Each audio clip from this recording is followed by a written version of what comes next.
তেরি ইস্ক মে আমাদের এমন এক ভালোবাসার গল্প দেখায় যেখানে আবেগ ছিল, কিন্তু কোনো রকম কোনো বোঝাপড়া ছিল না।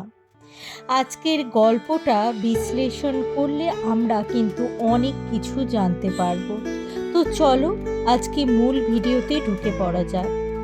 কিছু ভালোবাসা হঠাৎ আসে আর আমাদের পুরো জীবনটাই বদলে দেয়। এই গল্পটা তেমনই এক ইস্কের গল্প, যেখানে ভালোবাসা ছিল কিন্তু কোনো রকম কোনো বোঝাপড়া ছিল না। মানুষের মধ্যে ভালোবাসা থাকলেই চলে না, দুটো মানুষের মধ্যে বোঝাপড়াটা অনেকটা দরকার, কিন্তু এখানে বোঝাপড়ারই কমতি ছিল। এরপরে আসে দূরত্বের গল্প। দূরত্ব এবং পেনের অর্থাৎ কষ্টের গল্প। দুজন মানুষ একে অপরের সাথে একই সম্পর্কে থেকেও ধীরে ধীরে একা হয়ে যাচ্ছিল। একজন চেয়েছিল সময়, আর একজন ব্যস্ত ছিল নিজের দুনিয়ায়। ভালোবাসা তখন প্রশ্নে বদলাতে শুরু করলো যে সে আমাকে আদেও ভালোবাসে কিনা, সে আমাকে আদেও পছন্দ করে কিনা, সে আমাকে আদেও সত্যিকারে ভালোবাসে, নাকি সে তার কাজের জন্য আমাকে ব্যবহার করে যাচ্ছে। এই প্রশ্ন, এই দ্বন্দ্ব দুজনাকে আলাদা করে দিচ্ছিল দুজনার মধ্যে থেকে। ইমোশনাল ব্রেকিং পয়েন্ট, নিজেকে হারানো। ভালোবাসা টিকিয়ে রাখার জন্য একজন মানুষ নিজেকে বদলাতে লাগলো, চুপ থাকতে শিখলো, কষ্টগুলোকে লুকোতে শিখলো। যে মানুষটা একদম চঞ্চল মস্তিষ্কের ছিল, সে ধীরে ধীরে ঠান্ডা, শান্ত, চুপ হতে লাগলো একটি মেয়ের ভালোবাসায়।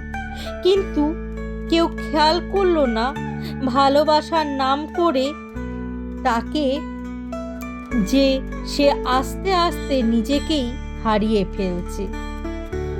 সে নিজেকেই নিজের কাছ থেকে হারিয়ে ফেলছে এবং দূরত্ব তৈরি করে ফেলছে সে নিজের থেকে, নিজের জীবনের। সে সবার থেকে দূরত্ব তৈরি করে ফেলছে। সে ছেলেটি আগে যেরকম মানুষ ছিল, চঞ্চল, প্রাণবন্ত, সেই প্রাণবন্ত থেকে সে ধীরে ধীরে একেবারে চুপচাপ হতে লাগলো।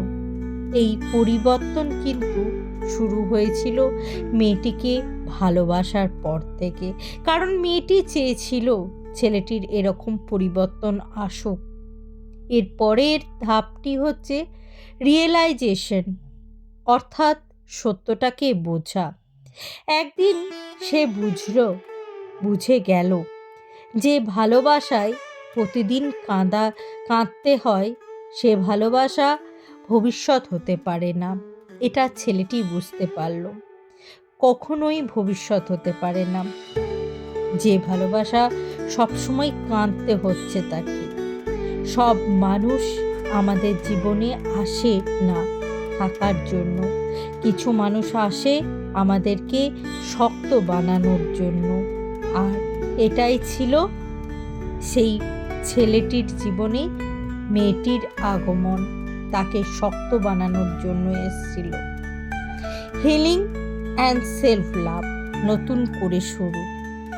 ভুল মানুষকে ছেড়ে দেওয়া সহজ না, কিন্তু নিজের জন্য দরকারি ভুল মানুষকে ছেড়ে দেওয়া। কারণ ভালোবাসা মানে নিজেকে হারানো নয়, নিজেকে বাঁচিয়ে রাখা। ফাইনাল মেসেজ আমাদেরকে এটাই দেয়, তেরি ইস্ক মে ছিল ভালোবাসা, কিন্তু নিজের প্রতি ভালোবাসা ছিল না। আর মনে রাখবেন, যে যায় সে শিক্ষা দিয়ে যায়, আর যে থাকে সে শান্তি দেয়। এটাই ছিল তেরি ইস্ক মে গল্পের মূল সারাংশ।